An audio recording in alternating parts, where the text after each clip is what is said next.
शैलेंद्र मेहताची कविता ही कोकणी कवितेक नवे मोडन दितली। शैलेंद्र मेहता हो कोकणी साहित्यातलो सिसिफस अशा उतरांनी नामनेचो साहित्यिक समीक्षक डॉक्टर विश्राम गुप्तेन ताची तोखणाय केल्या। मेहताच्या सिसिफस तेंगशीर ह्या पहिल्याच कविता संग्रहाचे प्रकाशन जातकीत तो उलयतालो। पणजेच्या संस्कृती भवनात डॉक्टर तानाजी हळदणकराचे हस्तुकी ह्या पुस्तकाचे लोकार्पण झाले।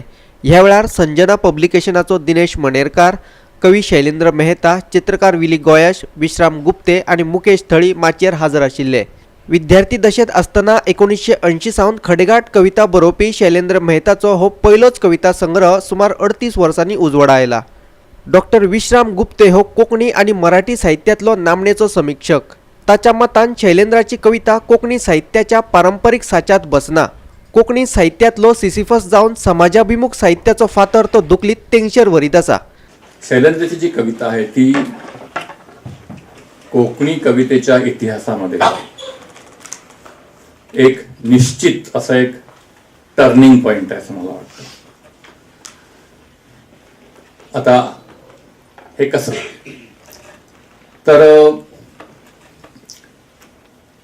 कोकणी कवितेतलं सौंदर्य, कोकणी कवितेतला निसर्ग, कोकणी कवितेतला दायर ज्याला आपण म्हणतो की ट्रेडिशन,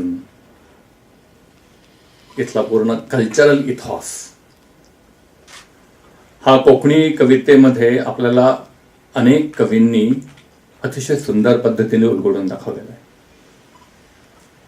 बाकेबाब बोरकर असतील, शंकर रामाणी असतील, पांडुरंग भांगी असतील किंवा अलीकडे आमचे मित्र रमेश बेळुसकर, तर कोकणी कवितेमध्ये जो एक सेलिब्रेटरी टोन असतो, सेलिब्रेटरी ज्याला एक सगळे तोखणा आहे आपली कल्चरची, आपल्या भाषेची, आपल्या मित्रांची, आपल्या सैमाची वगैरे, हे तुम्हाला फार क्वचितच याच्या कवितेत दिसतं।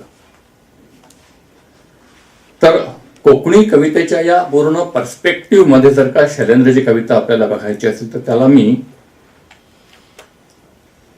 Sorry for using this word, post modern कविता अशी मी त्याचं मी अनालिसिस करतो। तर त्यांनी ज्या पद्धतीने हे रूपक शोधलेलं आहे, तेंगशेर म्हणजे त्या टोकावरती सिसिफस जेव्हा जातो त्याला शिक्षा मिळाली असते की बाबा रे, तू जे पाप केलेलं आहे त्याच्यासाठी शिक्षा हीच की तू हा दगड घेऊन जायचं, आणि तो गेला की मग तो दगड परत खाली येतो, मग तो परत खालनं तो वरती, असा सतत खालीवर असा एक आयुष्यातली एक निरर्थकता। सिसिफसचं जे जगणं आहे ते माणसाच्या निरर्थकतेवरचं एक करुण भाष्य आहे। पणजेच्यान आमचो व्हिडिओ पत्रकार इर्शाद शेख।